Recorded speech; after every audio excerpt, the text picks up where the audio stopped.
Men o'zimni 19 yoshimda juda yosh sodda qiz deb o'ylardim. Hali hayotning achchiq va shirin tomonlarini to'liq bilmasdim. Yaqinda turmushga chiqqan edim. Erim Samandar yaxshi yigit, yaxshi odam, tinib-tinchmas ishchi yigit edi. U to'yimizdan atigi 3 oy oyib Rossiyaga ketishga majbur bo'ldi. Oila uchun, kelajak uchun pul yigish kerakligini ikkovimiz ham tushunardik. U ketgan kun uyimiz galati sukunatga to'ldi. Qaynona-qaynotam yaxshi odamlar menga havas bilan qarashardi. Lekin uy ichida yana bir odam bor edi, kayin akam, Didiyor. U 27 yoshda balandbo'y, qattiqo'l, ko'p gapirmaydigan yigit edi. To'y vaqtida ham juda sovuq tabassum bilan qarardi menga. Shunda men buni faqat uning xarakteriga yo'ygan edim. Erim ketganidan keyingi birinchi hafta hech qanday galati narsa sezmadim. Qaynona bilan uy yumushlari qaynona mengir bolam deb mehr bilan qarab yuradi. Qaynota esa ertalab ishga ketib, kechqurun charchab qaytadi. Diyor esa ko'pincha kechqurun keladi. Ba'zida tun yarmida kirib keladi, chunki u ham kechki smenada ishlardi. Birinchi marta og'zimga galati qarashni o'shanda sezdim.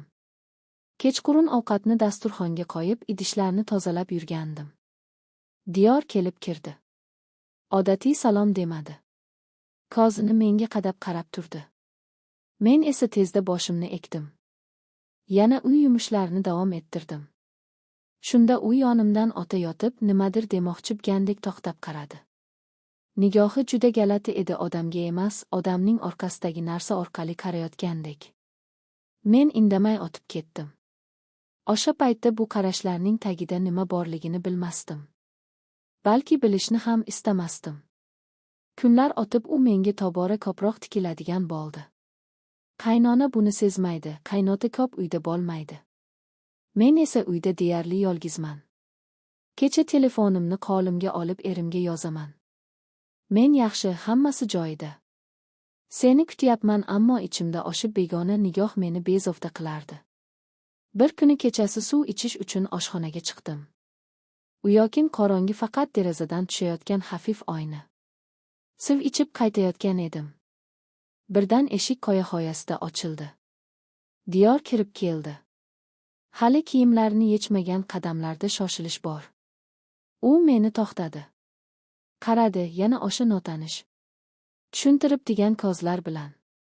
Kechasi uygoq yuribsizmi? Dedi past ovozda. Suv ichgani chiqqandim, dedim qo'rquvni yashirishga o'ynarak. O'limsiradi. O'sha kulgi meni larzaga soldi. U asta menga yaqinlashdi. Men ortga chekindim. Qo'rqmang, dedi u, shunchaki gaplashmoqchi edim. Gapni ertalab ham qilsa bo'ladi, dedim. Qaltirab u menga yana bir qadam yaqinlashdi. O'sha paytda yuragim o'zimni eshitmay qoldi. Shu onaxonamga yugurib kirib ketdim va eshikni qulfladim. Yuragim gursillab urardi. Oxa kecha uxlay olmadim. Oradan 2 kun o'tdi. U yana kechasi uyga keldi. Bu safar men yosh boladek qo'rqib xonamdan chiqmay o'tirdim. Ammo bilmadim qaynota uni kutib o'tirganmi yoki yo'qmi. Uy jim bo'lib yotganida koridorda mayin qadam tovushlari eshitila boshladi. U to'xtadi. Xuddi mening eshigim oldida turib qolgandek. Nafasim bo'g'ilib qoldi. Har bir qadam, har bir tikdek jimlik quloqlarimda jaranglardi. Shu voqeadan keyin kayin akam menga kundan kunga yaqinlashishga urina boshladi. Balki u buni yashirayotgandek tuyular, lekin har galgi nigohlar, gaplar, yonimdan o'tayotganidagi qasddan sekin harakatlar hammasi menga sovuq qo'rquv olib kelardi. Men qaynona bilan birga bo'lsam, og'zimni xavfsiz his qilardim. Yolg'iz qolganimda esa yuragim bezovta bo'lardi. Uyda yolg'iz qolishning o'zi ham endi mashaqqatga aylandi. E'lon qilinmagan lekin seziladigan xavf ichimni kemirardi. Shunda o'zimni qo'lga olishga qaror qildim. Bir kuni ertalab nonushta qilib bo'lgach, qaynona oshxonani yig'ishtirayotgan ekan. Men ichimda yig'lab, ammo yuzimda tabassumni yashirmay dedim. Onajon, men kechasi qoqib yuribman. Uyga kim kelib ketayotganini bilmayapman. Qaynona boshini ko'tardi. Kim degan savol uning ko'zida paydo bo'ldi, lekin ovoz chiqarmadi. Men esa ichimni bo'shatishga qoqdim. Bu gap uyni buzishi qaynona bilan kayin orasiga nizo solishi mumkin edi. Ammo haqiqatni yashirish ham endi qiyinlashib borardi. Oxir kundan keyin qaynakamning har bir qadamini his qilishim yanada kuchaydi. U meni yolg'iz ko'p qolsa gaplashmoqchi bo'lardi. Men esa uzr topib chetlab ketaverardim. Ammo ruhiy bosim kundan kunga ortardi. Men bir kecha qaror qildim, agar u yana uyga kechasi kelsa ichimdagi qo'rquvni qaynona va qaynotaga aytaman. Men endi yolg'iz qoqib yura olmayman. Shu kecha eshik yana past ovozda shiqirladi. U keldi. Uyning ichidagi qadam tovushlari yuragimni muzlatib yubordi. Men eshik ortida tegilib turdim. U sekin qarorgacha keldi. Nafasi eshik ortidan eshitilayotgandek edi. Bu safar u shunchaki turmadi. Eshikka yengil ushlab qo'ydi. O'sha lahzada men ichimdagi butun qo'rquvni yigib, hech qachon tasavvur qilmagan jasoratni topdim. Men baland ovozda chaqirdim. Qaynona, Diyor yana kechasi kelyapti. Uy larzaga keldi. Qaynona chopib chiqdi. Qaynota ham uyg'ondi. Diyor esa ortiga tarildi, lekin kech edi, hamma ko'rdi. Qaynona qotib qoldi. O'sha ko'zlarida men bir umr unutmaydigan alam, hijolat, norozilik va sharmandalikni ko'rdim. Qaynota Diyorni qo'lidan ushlab tashqariga olib chiqdi. Ularning janjali butun mahallani uyga otdi. O'sha kecha men xonamda o'tirdim. Qoqib ham, yengillashib ham yig'lagim keldi, lekin ko'z yoshim chiqmadi. Qaynona kirib meni bagriga bosdi. Bolam, kechir meni, bu mening aybim, dedi titra. Men uning bagrida ko'p vaqt jim o'tirdim. Ertasiga Diyor uydan qochirilib yuborildi. Qaynota bir oy davomida ham unga ham menga tikkaray olmadi. Qaynona esa meni asrab qo'llab kuyab yurdi. Eriga hammasini aytdim. U yig'ladi, uzr so'radi, darrov qaytaman, dedi. Shu voqeadan keyin hayotim astaykin tinch edi, lekin bu sinov menga shuni anglatdi. Ba'zan ayolning eng katta jasorati qo'rquvdan qochish emas, balki uni tan olib, yordam so'rashdir. Diyor uyimizdan chiqarilgan kundan keyin uy ichida galati sukunat hukm surdi.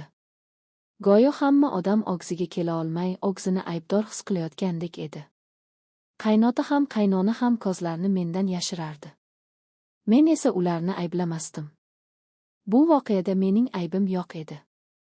Hech kim bunday narsani kutmagandi. Lekin baribir uyda bir og'ir hikimlik paydo bo'ldi. Ertasi kuni ertalab qaynona menga nonishni tayyorlab qo'ydi. U odatda menga yumshoq mehr bilan gapirardi. Ammo o'sha kuni uning ovozida titroq bor edi. Bolam, sen kecha bo'lgan voqeani kondan o'tkazib yuborma, dedi u asta. Buni bizning oilamizdagi qora dog deb o'ylama.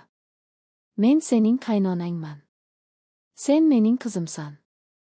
Men seni tushunaman. Men uning gaplarini eshitib ko'zlarim yoshga to'ldi.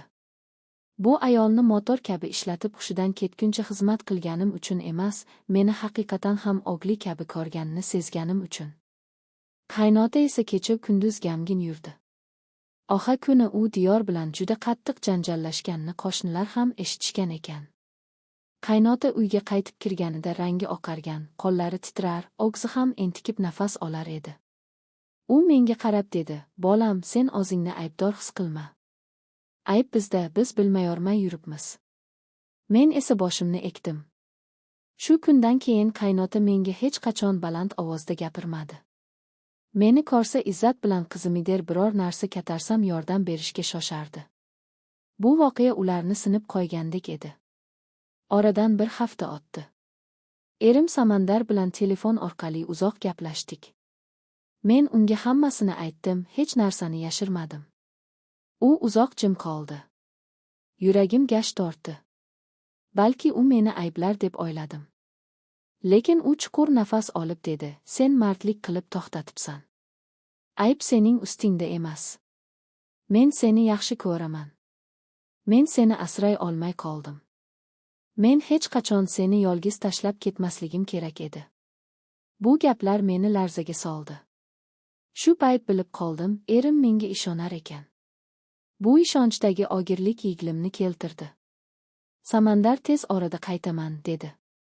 Lekin men uning qaytishini ham qo'rquv ham shodlik bilan kutardim. Bu voqea unga og'ir botishini bilardim. Diyor uyimizdan ketganidan so'ng mahalla ham gap-so'z bilan to'la edi. Diyorni nega chiqarishdi, nima bo'ldi, nega kechalari kelardi degan savollar ko'p odamlar orasida aylanardi. Qaynona har kuni ko'chaga chiqqanida odamlar uni ayab qarashardi. Ba'zilar esa shivir-shivir qilishardi. Lekin ularga e'tibor bermasdi. U o'z oilasini, kelinini himoya qilishni birinchi o'ringa qo'ygandi. Men ham bir-ikki marta ko'chaga chiqqanimda ayollar nazarida o'zimni noqulay his qildim. Ammo hayot davom etardi. Men o'z vazifalarimni bajarardim. Uyimni yig'ishtirardim. Qaynona bilan birga ovqat tayyorlardim va eng muhimi o'zimni ruhiy tiklashga harakat qilardim. Kechqurunlar yotganimda haligi qadam tovushlari, eshik silliq ochilgandek ovozlar qulog'imga kelar, zur birlashib ketardim. Bu qo'rquv bir necha hafta meni tark etmay yurdi. Bir kuni kechqurun qaynona yonimga keldi. Yonimga o'tirdi. Qo'limni ushladi. "Bolam, sen juda kuchlisan. Ko'p ayollar buni ayta olmaydi. Sen aytding, og'zingni himoya qilding. Bu mening kelinim ekaningdan faxrlanaman." Uning tozlari ham edi. Men unga suyalib o'tirdim. Oxa kecha uyda birinchi marta o'zimni yana xavfsiz his qildim. Bir oydan keyin Samandar uyga qaytdi. U kelganida meni bagriga qattiq bosdi. Go'yo hech qachon qo'yib yubormasday. Men ham titrab uni quchoqladim. Bu quchoqda shuncha o'graq, sog'inch, qo'rquv va minnatdorlik bor edi. Samandar ota-onasi bilan soatlab gaplashdi. Ularning ko'zlarida uyalish, afsus, minnatdorlik bor edi. Samandar esa ularga "Sizlar aybdor emassiz, men yoqganim aybdor" dedi. Bu gap qaynona bilan qaynotaning ko'z yoshlarini qo'zg'atdi. Shu kundan keyin Samandar meni bir daqiqa ham yolg'iz qoldirmadi. Kechalar yonimda yotganida o'zimni ilk bor haqiqiy himoyada sezdim. U qo'limni ushlab uxlar, kechasi uyg'onib meni asrab qarab qo'yardi. Hayot asta-sekin o'z iziga qaytdi. Voqea izlari ochishi uchun vaqt kerak edi. Lekin biz oilamiz bilan uni yengdik. Men endi o'sha kechalar, o'sha qadam tovushlar haqida o'ylaganimda titrab ketmayman, chunki o'zimni himoya qila olganimni bilaman. Samandar va men o'z sevgimizni yana mustahkamlab oldik. U menga qarab ba'zan shunday derdi: "Sen oxa kecha menga emas, o'zingga sodiq bo'libsan. Bu mardlik." Men uni quchoqlardim. Yillar o'tib ham bu voqea biz uchun esdalik bo'lib qoldi. Og'riqli, lekin sabab bo'lgan esdalik.